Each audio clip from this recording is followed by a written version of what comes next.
Morning, or afternoon, or evening, kids.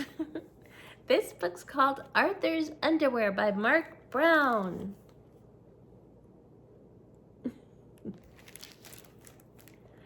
Binky Barnes was at the board doing a difficult problem.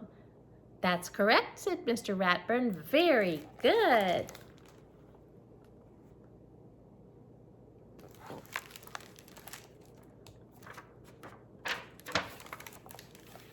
Binky cheered, yes, and dropped his chalk. As he bent down, the class heard a loud rip. Everyone laughed except Mr. Ratburn. Go to the office and ask Miss Tingley to sew them up, he said. That afternoon, at softball practice, when Blinky came up to bat, Arthur thought about Blinky in his underwear and laughed. During dinner, Mom asked, anything interesting happen at school today? Arthur started to laugh. What's so funny? Asked D.W. But Arthur couldn't stop laughing to answer.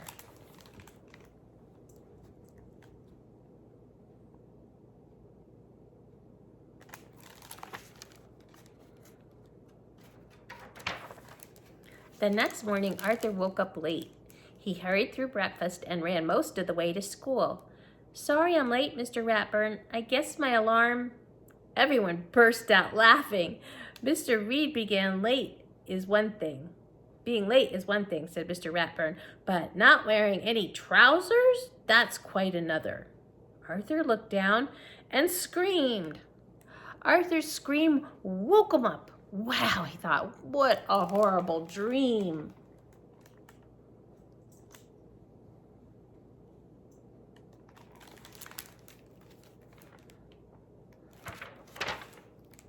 In school, the class watched a science film.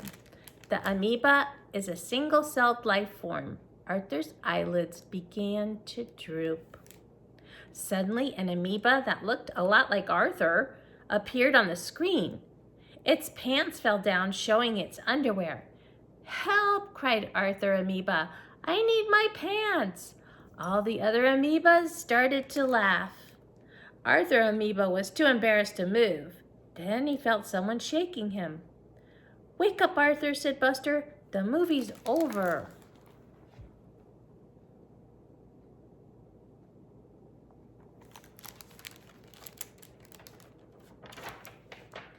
At lunch, Arthur didn't feel like eating. What should I do, Buster? Every time I go to sleep, I'm in my underwear. Try staying awake, Buster suggested. You can dream if you don't sleep. You can't dream if you don't sleep. That night, Arthur tried some tricks to stay awake. Old MacDonald had a farm, but as hard as he tried, Arthur just couldn't. I'll get you, Verminator, after I take a little nap.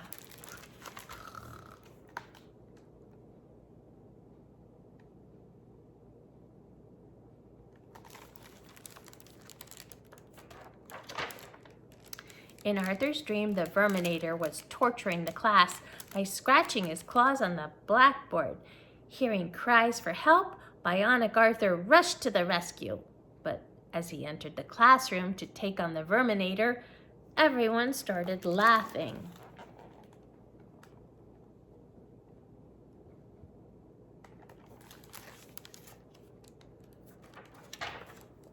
My pants, Arthur gasped as he woke up with a start. Rise and shine, Mr. Fancy Pants, said D.W.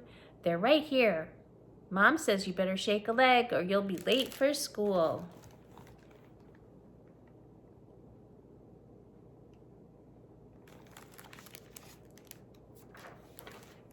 Arthur asked Buster for some emergency advice on the way to school. It even happens when I'm a superhero, he exclaimed. I can't stay awake forever. I'm doomed. Maybe you should sleep in your pants, said Buster. That way you won't have to worry about putting them on.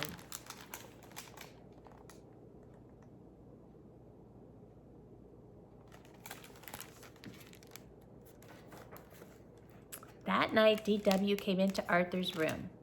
Why are you wearing your pants to bed, she asked. Because, That way I can be ready for school faster, he said quickly. I'm going to ask Mom if I could sleep in my clothes too, DW said, and maybe my coat and boots.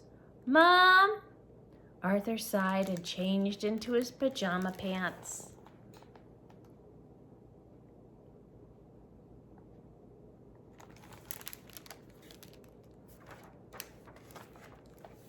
The next day, Arthur was more worried than ever. What if people find out about my underwear problem? He asked Buster. They'll call me names, and then I'll have to change schools. Don't worry, said Buster. Your secret is safe with me.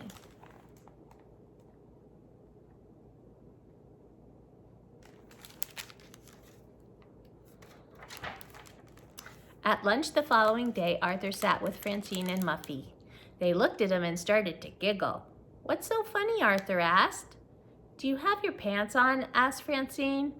Better make sure.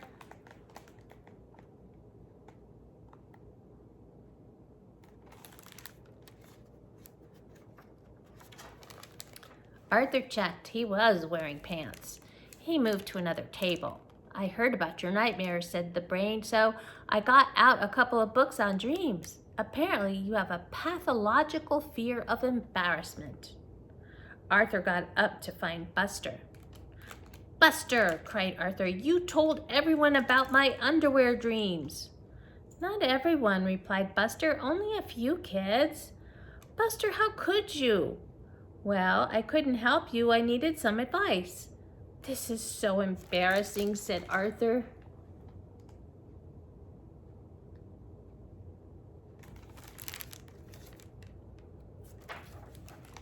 When Arthur turned to run out of the cafeteria, his pants pocket got caught. Rip!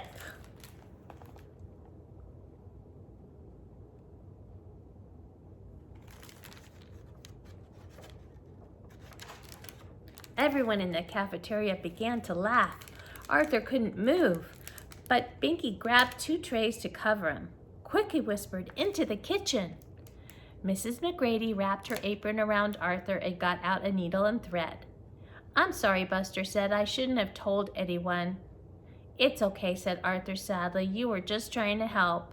The hard part will be telling my parents that I have to change schools.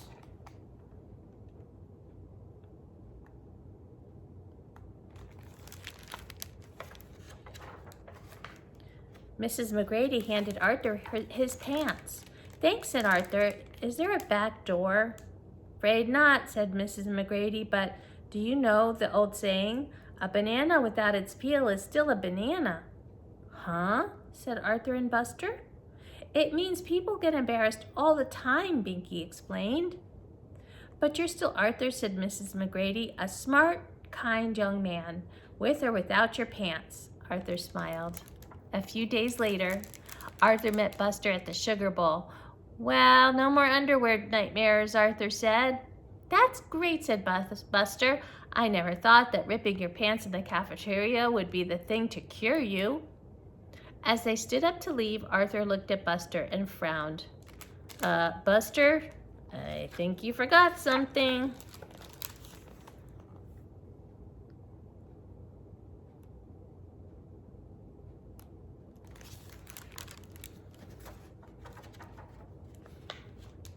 Buster woke up with a scream. Uh-oh, he sighed. Here we go again.